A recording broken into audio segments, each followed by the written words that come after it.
मेरे साथ इस वक्त शिवसेना यू के सांसद अरविंद सावंत जी मौजूद है।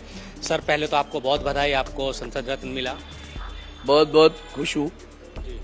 परम आदरणीय इस राष्ट्र के प्रमुख महामहिम राष्ट्रपति स्वर्गीय एपीजे अब्दुल कलाम, इनकी प्रेरणा से ये पुरस्कार शुरू हुआ।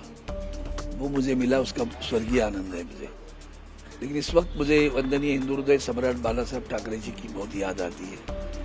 ऐसे पुरस्कार मुझे राष्ट्रकुल संसदीय मंडल से मिला था, कॉमनवेल्थ पार्लियामेंट्री एसोसिएशन, जो हमारे महाराष्ट्र विधान परिषद में विधानसभा में कार्यरत है।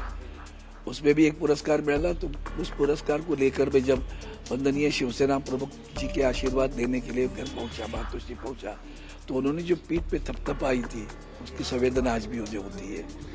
ये बड़ा आज भी याद आती है कि वो रहते तो आज मेरी पीठ थपथपाते। आदरणीय शिवसेना उद्धव बाला साहब ठाकरे पक्ष के प्रमुख उद्धव जी ठाकरे साहब ने मुझे मौका दिया, उन्होंने टिकट दी, तब जाकर मैं सांसद बना, चुनकर आया। तो उनके हमारी वैनी साहब है, रश्मि वैनी जी, पूरा मातोश्री है, उनके आशीर्वाद है, उनकी प्रेरणा है, उनका प्रोत्साहन है, उसकी वजह से मैं वहां गया। उसके बाद में इस मौके का 100% उपयोग हमें करना चाहिए था। तो मराठी माणूस, मराठी भाषा, मराठी संस्कृति, मराठी अस्मिता, महाराष्ट्र का हित और सबसे बड़ा राष्ट्र का हित, उस विषय को लेकर मैं सातत्यपूर्ण अपनी लोकसभा में आवाज उठाता रहा। कर्मचारियों की आवाज उठाता रहा, कामगारों की आवाज उठाता रहा, मजदूरों की आवाज उठाता रहा, बेळगाव, कारवार, निपाणी, भालकी, बिदर जैसे विषयों की आवाज उठाता रहा।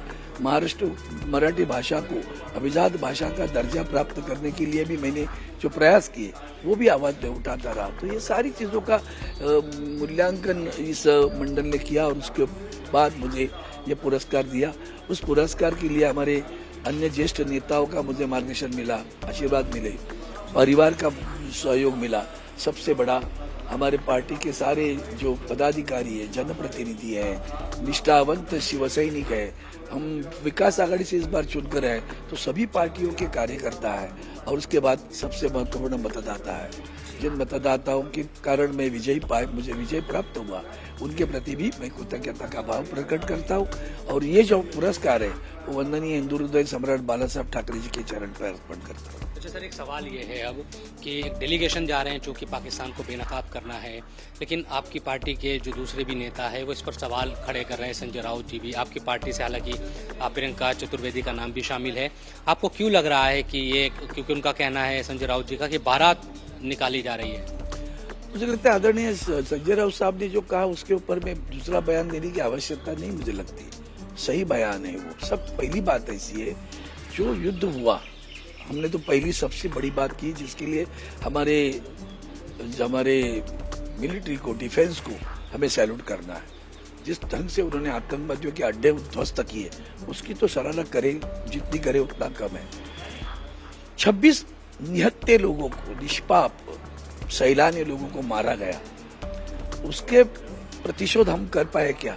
वो पहली बात है। अब उस वक्त ये आतंकवाद का हमले को लेकर पूरे विश्व में जो प्रतिक्रिया आने की आवश्यकता थी, वो जैसे आनी चाहिए वैसे नहीं आई, और हमें अपेक्षा करते रहा उल्टा। अमेरिका के प्रेसिडेंट ने बीच में आकर कह दिया युद्ध थम गया। उसके बाद में ये भी कहा कि मैंने न्यूक्लियर युद्ध थमाया।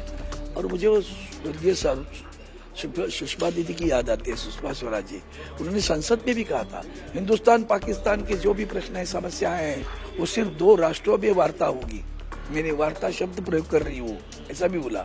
और वो वार्ता करके ही हम समस्या का निराकरण, अन्य किसी राष्ट्र को इसमें दखल लेने की कोई आवश्यकता नहीं, ये उन्होंने उस वक्त कहा था। आज क्या हो रहा है? आज हम सभी जगह जा रहे हैं।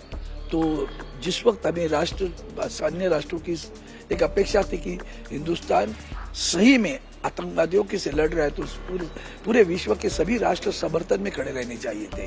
उल्टा तुर्की तो हमारे खिलाफ गया, जिसको हमने मदद की थी बहुत सारी। और इसके बावजूद ये सारे लोग, हमारे संस्कृत में कहावत है, नरोवा कुंजरोवा, मतलब कुछ बोलो ही नहीं, ना इधर के ना उधर के, ऐसी भूमिका लेकर खड़े रहे। और जब हम कभी कभी प्रधानमंत्री जी को कहा जाता है विश्व गुरु है, हम यूनाइटेड नेशंस में भी है, तो हमारी भूमिका पूरे विश्व को पता है। इसके बावजूद अगर हम जा रहे हैं तो उधर जाके क्या करने वाले हैं, तो सवाल है किससे मिलने वाले हैं, क्या बात करोगे, हमारी भूमिका क्या। आज पहली बार हम लोग बोल रहे हैं कि हमारे सांसद जाके सभी वहाँ बताएंगे, ये बात हो रही है। अब रही बात आपने कहा हमारी पार्टी का, वो सवाल नहीं है। सवाल ये है कि जब युद्ध का समय आया तो आपने सभी पार्टियों की एक बैठक बुलाई, तो इसी तरह से इस बैठक को बुलाना चाहिए था, कहना चाहिए था क्या विषय है मन में, क्यों हम जा रहे हैं, क्यों ऐसा जाने की आवश्यकता है। और जाना है तो सभी पार्टी को कहना था कि हम आपके पार्टी से प्रतिनिधि आप हमें दे दो, हम उसको लेकर जाएंगे। उन्हें कहा जो उनको चाहिए उन्होंने सिलेक्ट कर दिया, ये गलत रास्ता लगता है, बाकी कुछ नहीं। किसी का नंबर, वो हमारी बहन है उसका नंबर हम भी देते, उसमें कौन सी बड़ी बात है। लेकिन पार्टी से पूछा नहीं गया आप इस वजह से, तो ये सही बात है ना, डायरेक्ट कांटेक्ट किया गया। डायरेक्ट कांटेक्ट करके बता दिया तो हमें भी अचरज लगा, पता नहीं था हमें भी। तो आप विरोध में नहीं हैं बल्कि इस बात से नाराज है। देखो मैं बिल्ली नहीं हूँ, काली बिल्ली जो आड़े आ जाए, जो प्रयास कर रहे करते रहो भैया। हमने तो कहा था कि हम इस युद्ध के विषय पर हम निसंदिग्ध हमें आपके बेशर्त हमें आपको समर्थन दे रहे हैं, तो बेशर्त समर्थन देने के बाद में चलो ये भी एक प्रयास करने दो, फिर जिसके बाद प्रयास के बाद में क्या मिला उसके बारे में बात करेंगे, अभी क्यों बोल रहे हैं।